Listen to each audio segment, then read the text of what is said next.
பூங்குழலி சிவனின் கருணை பெற்ற ஒரு சிறுமி. ஒரு சிறிய கிராமத்தில் பூங்குழலி என்ற சிறுமி இருந்தாள். அவள் தாயும் தந்தையும் இல்லாதவள்.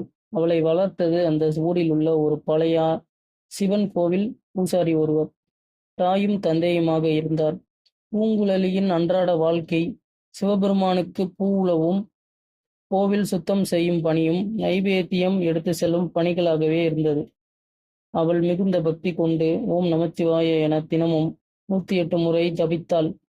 அவளது முகத்தில் எப்போதும் ஒரு மகிழ்ச்சி இருந்தது. ஒரு நாள் கோவில் அருகே ஒரு நிலத்தில் பெரும் தீ விபத்து ஏற்பட்டது. மக்கள் அலறினர், ஓடினர். தண்ணீரோ உதவி கருவிகளோ எதுவும் அருகில் இல்லை.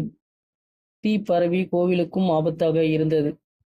அந்த நேரம் பூங்குழலி சிவலிங்கத்தின் முன் விழுந்து கண்ணீருடன் கூறினாள், சிவபெருமானே, உங்கள் ஆலயம் கருகக்கூடாது. என் உயிரை எடுக்கலாம், ஆனால் உங்கள் கோவிலுக்கு எந்தவித பாதிப்பும் சேதமும் ஏற்படக்கூடாது என்று மனசார வேண்டினாள். அவளது பாசமிக்க கூச்சலுடன் கூடிய பிரார்த்தனையை சிவபெருமான் கேட்டார். உடனே மழை பெய்ய தொடங்கியது. திடீரென மேகங்கள் சூழ பெரும் மழை பொழிந்தது. தீ அணைந்தது. மக்கள் இது ஒரு சாதாரண சம்பவம் அல்ல என்று உணர்ந்தனர். அன்றைய நாள் முதல் பூங்குழலியை மக்கள் சிவனின் ஆசி பெற்ற மகள் என்று நினைத்தனர்.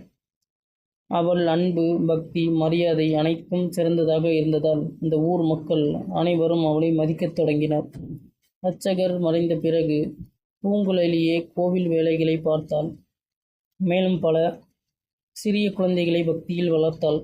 இந்த கதை நமக்கு என்ன சொல்கிறது என்றால், இறைவன் பணியில் அன்பும் மனசார்ந்த பக்தியும் இருந்தால் அவர் நம்மை எப்போதும் காப்பாற்றுவார். பூங்குழலியின் போல நாமும் நம் இயற்கையான வாழ்க்கையில் இறைவனிடம் அன்புடன் நம்பிக்கையுடன் இருத்தல் வேண்டும். விருப்பம் இருந்தால் கமெண்ட் செய்யவும். மேற்கொண்ட கதைகளை தொடர பிடித்தால் லைக் பண்ணுங்கள், ஷேர் பண்ணுங்கள், சப்ஸ்கிரைப் பண்ணுங்கள்.